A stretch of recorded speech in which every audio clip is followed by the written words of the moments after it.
राधे राधे। जय गुरुदेव।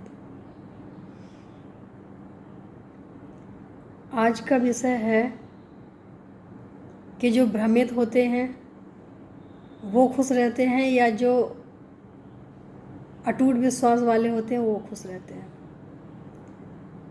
और जिसको पता है कि हाँ ये सच है तो उसमें भ्रमित होने का तो मतलब ही नहीं है। अगर आप किसी अच्छे व्यक्ति से जुड़े हैं, अच्छे इंसान से जुड़े हैं, अच्छे व्यक्तित्व से जुड़े हैं तो भ्रम होने का मतलब ही नहीं है। या तो फिर उन पे विश्वास नहीं है जिनसे आप जुड़े हैं, या फिर आप अपने आप को धोखा दे रहे हो कि हाँ उनसे जुड़े तो हैं लेकिन उनकी बात पे विश्वास नहीं है। उनकी बात का विश्वास करके हमें हर क्षण का हर पल का आनंद लेना चाहिए। और हमारे जीवन में सिर्फ एक ही इच्छा होनी चाहिए कि हम रहें कहीं भी, लेकिन हमारी मंजिल क्या है, हमारा रास्ता क्या है।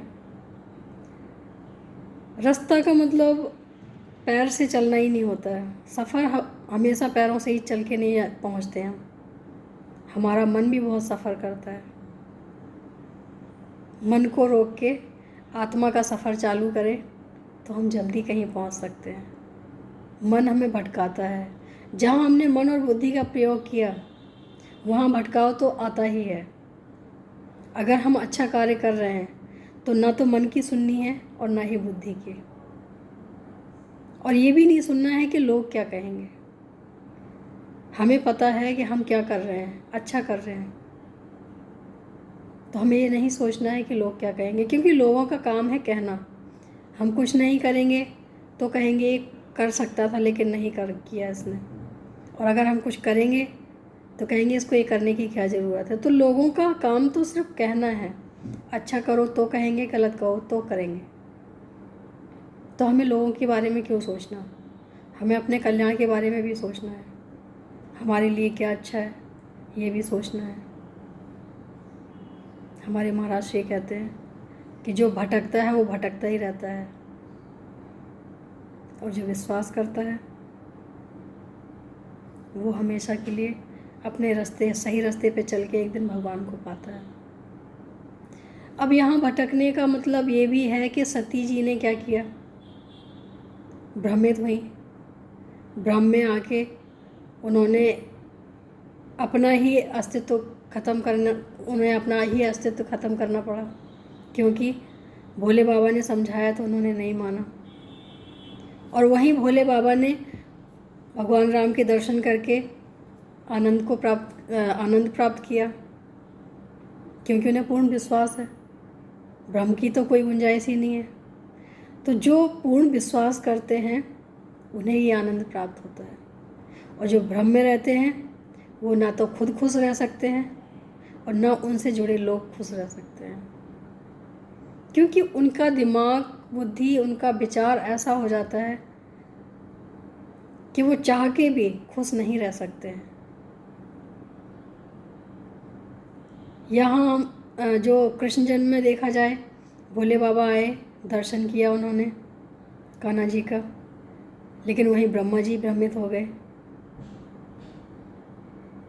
भोले बाबा ने पूर्ण आनंद उठाया उनके दर्शनों का, लेकिन अगर ब्रह्मा जी चाहते तो वो भी आनंद ले सकते थे, लेकिन नहीं, वो भ्रमित हो गए कि ये कैसा ब्रह्म है, गांव के बच्चों के साथ, ग्वाल वालों के साथ खेल रहा है, ये ब्रह्म हो सकता है। सबके साथ जूठा खा रहा है, ये ब्रह्म हो सकता है। तो भ्रम होना, और जबकि उन्हें पता था कि हम लोगों ने ही प्रार्थना करके तो इनको पृथ्वी पे भेजा है, लेकिन फिर भी उनको भ्रम हो गया। तो यहाँ कहने का तात्पर्य सिर्फ इतना है कि भ्रमित बुद्धि कभी भी सही कार्य नहीं कर सकती है। अगर लक्ष्य अच्छा है, कार्य अच्छा है, रास्ता अच्छा है, मंजिल अच्छी है, तो बुद्धि का प्रयोग ना करें, आत्मा का प्रयोग करें, विश्वास का प्रयोग करें, भ्रमित ना हो। क्योंकि भ्रमित इंसान भटकता ही रहता है, वो मंजिल को प्राप्त नहीं करता है। आजकल यही हो रहा है। कितने लोग तो हमसे पूछते हैं कि तुम इतना भगवान को मानती हो, ये बताओ राम जी ने क्यों छोड़ दिया सीता जी को, कृष्ण जी ने क्यों माखन की चोरी की, क्या ज़रूरत थी चोरी का नाम लगवाने की। तो मैंने सिर्फ उनसे एक ही बात बोली कि जिसने केजी से स्टार्ट किया हो पढ़ना वो बीए एमए तक जा सकता है, और जिसने केजी किया ही ना हो तो वो बीए एमए तो छोड़ो, वो तो फिर एक नोट भी नहीं लिख सकता है। क्यों? उसने बचपन से कुछ किया ही नहीं।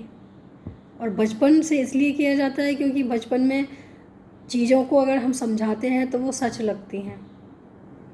इस टाइम पे आके अगर हम समझाएंगे तो भ्रम के अलावा कुछ समझ नहीं आएगा, कितना भी समझा लें नहीं समझ आ सकता है, भ्रम ही रहेगा। बल्कि सामने वाला ये कहेगा कि तुम तो भ्रमित हो, अंधविश्वासी हो। अंधविश्वासी वही कहेगा जिसने कभी विश्वास ही ना किया हो, और जिसने बचपन से विश्वास किया हो वो आनंद लेगा और कहेगा हमें अंधविश्वास में ही रहने दो, हम इसमें ही खुश हैं। तो हमारा कहने का सिर्फ तात्पर्य इतना है कि हमने जो भी मंजिल चुनी है, अच्छी मंजिल चुनी है, तो हमारा आत्मसमर्पण और विश्वास होना चाहिए, भ्रमित नहीं होना चाहिए। हमें अपने गुरुवर के वचनों पे, गुरुवर महाराज श्री के वचनों पे ये पूरा विश्वास होना चाहिए कि नहीं, अगर इन्होंने बोला है तो ये मार्ग हमें गलत नहीं ले जा सकता है, ये मार्ग जहाँ भी जाएगा अच्छा ही जाएगा। अगर हम ये सोच के चलेंगे तो हम भ्रमित नहीं होंगे, और हमें जो सफ़र तय करना है उसमें भ्रमित नहीं होना है, चाहे वो धर्म का हो, परिवार का हो। परिवार में भी अगर हम भ्रमित होते हैं तो हम अपने परिवार को सुख शांति नहीं दे सकते हैं, भ्रम में ही हमारा पूरा जीवन निकल जाता है। हम आनंद जब ले पाते हैं जब हम पूर्ण समर्पित हों और भ्रम तो रत्ती भर ना हो, क्योंकि इतना भी भ्रम हमारे जीवन को ख़राब कर सकता है। हम कहीं के नहीं रहते हैं, तो अपने जीवन से भ्रम निकालें और सच्चा आनंद लें, भगवान को याद करें, कीर्तन करें, भजन करें, और जो कर सकते हैं अच्छे से अच्छा करें। लोगों के चेहरे पे स्माइल लाएं और अपने भी चेहरे पे स्माइल लाएं, क्योंकि आप स्माइल में बहुत अच्छे लगते हो। किसी ने बोला हो ना बोला हो, कभी अपनी एक तस्वीर निकालना। जब आप स्माइल के साथ तस्वीर निकालते हो तो तस्वीर अच्छी आती है, तो जीवन भर मुस्कुराने से क्या हमारी लाइफ अच्छी नहीं हो सकती? जीवन में हम देते सबको वही है जो हमारे पास होता है। अगर हमारा खुद का ही मूड ख़राब होगा तो हम किसी और को खुशी कैसे दे पाएंगे? पहले खुद खुश रहें, मुंह लटका नहीं अच्छा लगता है, हंसते मुस्कुराते रहें और दूसरों को खुशियाँ देते रहें। आज के लिए इतना ही। राधे राधे, जय गुरुदेव।